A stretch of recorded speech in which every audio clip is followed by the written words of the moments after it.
শান্তির বাজার ব্যবসায়ীদের উদ্যোগে এক বিশেষ প্রয়াস। শান্তির বাজার ব্যবসায়ী সমিতির সদস্যরা বাজার এলাকার সকল ক্ষতিগ্রস্ত দোকানীদের সাথে কথা বলেন এবং ক্ষয়ক্ষতির পরিমাণ সাদা কাগজে লিপিবদ্ধ করেন।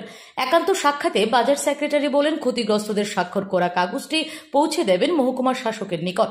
আশা করা যায় প্রশাসন তদন্তক্রমে খতিয়ে দেখে যারা ক্ষতিগ্রস্ত হয়েছেন তাদের যথাযথভাবে সাহায্য করবেন। ব্যবসায়ী কমিটির পক্ষ থেকে আজকে এবার যে বিগত কয়েকদিন আগে যে ফ্লাড হয়েছিল বাজারে, এখানে প্রচুর ব্যবসায়িক ক্ষয়ক্ষতি হয়েছে। আমরা এই ব্যাপারে ব্যবসায়ীদের ক্ষয়ক্ষতির পরিমাণ বা তাদের পাশে দাঁড়ানোর জন্য, আমরা তাদের সহযোগিতা করার জন্য আমরা মার্কেটে বেরিয়েছি এবং তারা যেন আর্থিকভাবে কিছু সহযোগিতা পেতে পারে এবং সেই উদ্দেশ্যে আমরা তাদের পাশে এসে তাদের থেকে যার যে ক্ষয়ক্ষতিগুলো হয়েছে সেই ক্ষয়ক্ষতির পরিমাণটা আমরা এখান থেকে সংগ্রহ করে নিচ্ছি।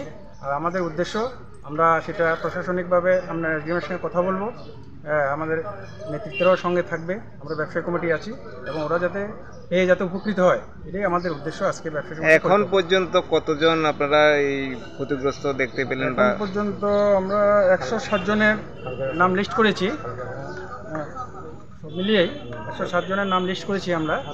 আরও বাকি আছে কিছু, যেগুলো নিয়ার অ্যাবাউট সদস্য ব্যবসায়ী ক্ষতিগ্রস্ত ভীষণভাবে হয়েছে, যারা আর কি ক্ষতি তো সবাই কম বেশি হয়েছে। এর মধ্যে বিশেষ ক্ষতিগ্রস্ত এবং মুখোমুখি প্রায় 150 কাছাকাছি ব্যবসায়ী হবে। Bureau report, S Bharat live 24 hours.